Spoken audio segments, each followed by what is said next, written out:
നിങ്ങളുടെ favourite shows ഇനി ഒരിക്കലും മിസ്സാവില്ല. ഇപ്പോൾ C5 കാണും നിങ്ങളുടെ ഫേവറേറ്റ് ഷോസ് തികച്ചും സൗജന്യമായി.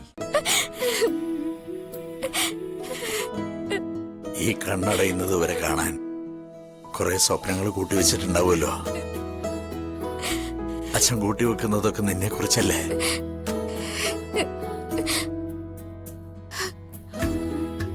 എന്റെ മോൾക്ക് ഒരു കുറവും ഈശ്വരം വരുത്തില്ല. പിന്നെ എന്തെങ്കിലും സങ്കടങ്ങളുണ്ടെങ്കിൽ അതൊക്കെ മാറ്റിത്തരും. നിന്റെ സുഖം അത് അച്ഛന് ജീവിക്കാനുള്ള മരുന്നാ. ഇവരെന്താ ഇങ്ങനെ? അതെടാ, കുഞ്ഞുങ്ങളില്ലാത്തതല്ലേ. വീടിനടുത്ത് വരികയും കുഞ്ഞിനെ കുറിച്ച് സംസാരിക്കുകയൊക്കെ ചെയ്ത് വല്ലാണ്ടങ്ങ് അടുത്ത് പോയതാവും പാത്തങ്ങള്.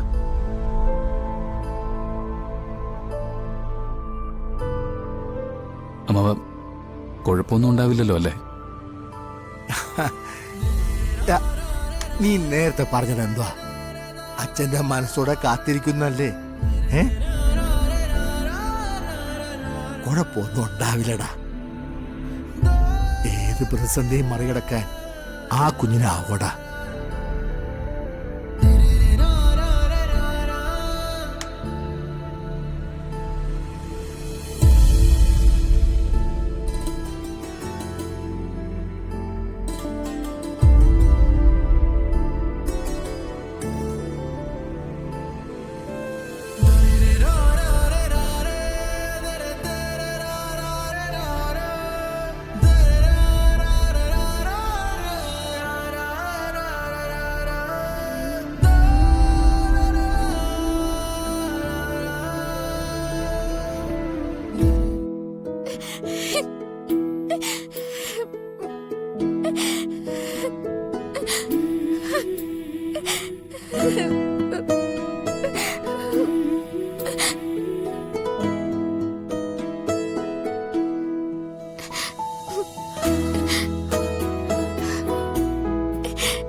മോളെന്ത് ഇവിടെ വന്നിരിക്കുന്നേ?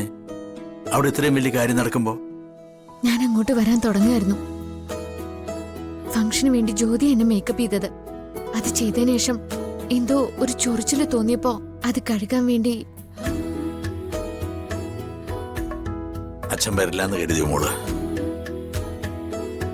വലിയ കാര്യത്തിൽ നിന്നോട് പിണക്കൊക്കെ കാണിച്ചതാ. പക്ഷെ അത് നിലനിൽക്കുവോ?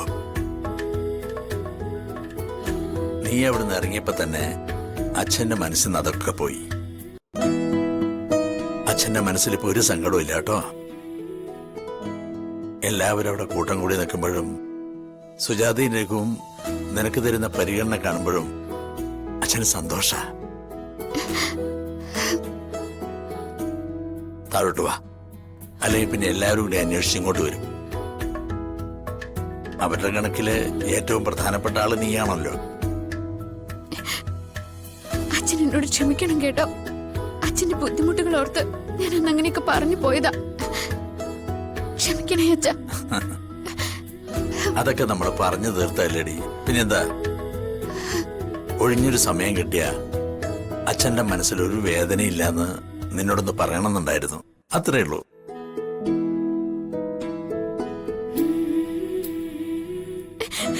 അച്ഛാ, ഈ കണ്ണടയുന്നത് വരെ കാണാൻ കുറെ സ്വപ്നങ്ങൾ കൂട്ടിവെച്ചിട്ടുണ്ടാവുമല്ലോ. അച്ഛൻ കൂട്ടിവെക്കുന്നതൊക്കെ നിന്നെ കുറിച്ചല്ലേ?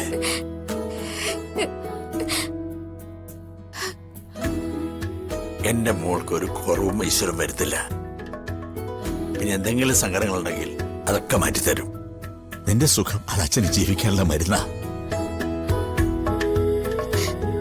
എനിക്ക് അച്ഛന്റെ പ്രാർത്ഥന മാത്രം മതി. വാ ഇങ്ങോട്ട്.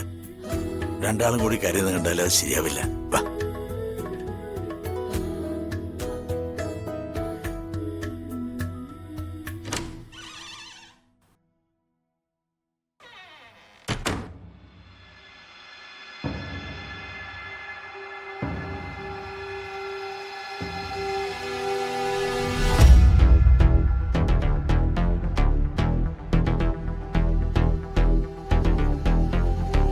എന്തു പറ്റില്ല കേട്ടാ? ഏയ് ഒന്നുമില്ല. അതെ, എല്ലാരും ഒന്ന് സൈലന്റ് ആയിക്കേ. ഞാൻ ഈ ദമ്പതികളോട് ഒരു കാര്യം ചോദിച്ചോട്ടെ.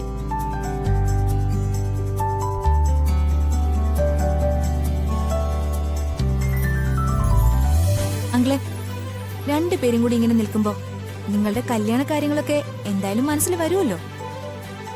ഞങ്ങള് സിംഗിൾസിന് അതൊന്ന് ഷെയർ ചെയ്യാവോ?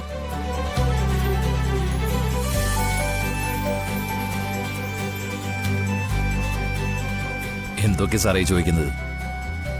ഒഴിഞ്ഞു മാറാനൊന്നും പറ്റില്ല. ഒരു കാര്യം ചെയ്യാം. ഫാമിലി ഫംഗ്ഷൻ ആയതുകൊണ്ട് ആദ്യ രാത്രിയെ കുറിച്ച് ചോദിക്കുന്നില്ല. അതെല്ലാം എഡിറ്റ് ചെയ്തിരിക്കുന്നു. ബാക്കിയാവാം. അങ്കിൾ, ഞങ്ങൾക്കും കേൾക്കാൻ താല്പര്യമുണ്ട്.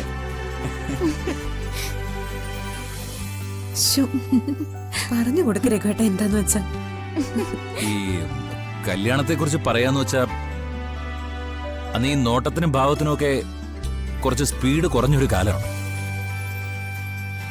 ഒരാളെ ഒന്ന് നോക്കണമെങ്കിൽ നിങ്ങൾക്ക് ഇപ്പൊ ബുദ്ധിമുട്ടൊന്നുമില്ല. അതുപോലെ ആയിരുന്നില്ല ഞങ്ങള്. കല്യാണം കഴിപ്പിച്ച് കൂടെ നിർത്തിയിരിക്കുന്ന പെണ്ണിനെ ഒന്ന് നോക്കിയാ അപ്പൊ വരും ഒരു 100 കമന്റ്. അതൊക്കെ ഓക്കെ. പക്ഷെ നിങ്ങളുടെ ജീവിതത്തിൽ ഉണ്ടായത് എന്താണെന്ന് പറ. ആഹാ മോളെ, അച്ഛനെ അമ്മയും കൂടി സാറ് അറസ്റ്റ് ചെയ്തോണ്ടിരിക്കുക. എന്റെ മോളെ, വിശേഷിച്ച് എന്ത് പറയാനാ? ഇപ്പോഴത്തെ കാലത്ത് ആദ്യ രാത്രിയില് ഭാര്യയ്ക്കും ഭർത്താവിനും സംസാരിക്കാൻ പ്രത്യേകിച്ച് ഒരു മാറ്ററും ഉണ്ടാവില്ല. കാരണം എന്താ? കാണുന്ന അന്ന് മുതല് പറയാനുള്ളത് മുഴുവൻ ഫോണിൽ കൂടി പറഞ്ഞു തീർത്തിട്ടുണ്ടാവും. പക്ഷേ നിങ്ങൾ ഈ സദാനന്ദേട്ടനോടൊന്ന് ചോദിച്ചു നോക്ക്. എത്ര കാലം ഭാര്യയുടെ കൂടെ ജീവിച്ചാലും പറയാത്ത കാര്യങ്ങളും അറിയാത്ത കാര്യങ്ങളും ഇങ്ങനെ ബാക്കി കിടക്കും.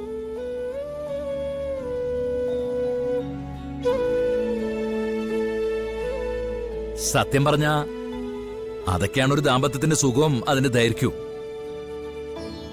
ഇനി ഇതിൽ കൂടുതലൊന്നും എന്നോട് ചോദിക്കരുത് മോളെ. ആന്റി, ഇനി ആന്റിയുടെ വക എന്താ?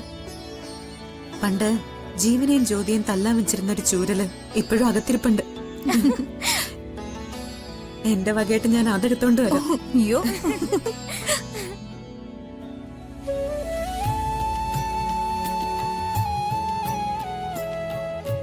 ഇങ്ങനത്തെ പൊരുത്തം കെട്ട ചോദ്യങ്ങൾക്ക് അതല്ലാതെ വേറെ മരുന്നൊന്നുമില്ല.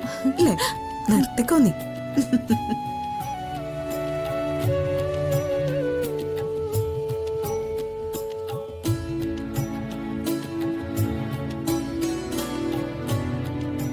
മനു, ഇപ്പൊ എല്ലാരും ഉണ്ട്. ഇതിലും നല്ല അവസരം കിട്ടില്ല. നീ ജ്യോതിയെ വിളിച്ച് മാറ്റി നിർത്തി കാര്യം പറ. എടാ, ഇപ്പൊ വേണം. ഡൗൺലോഡ് ചെയ്യൂ C5 ആപ്പ്. കാണൂ എല്ലാ എപ്പിസോഡുകളും സൗജന്യമായി.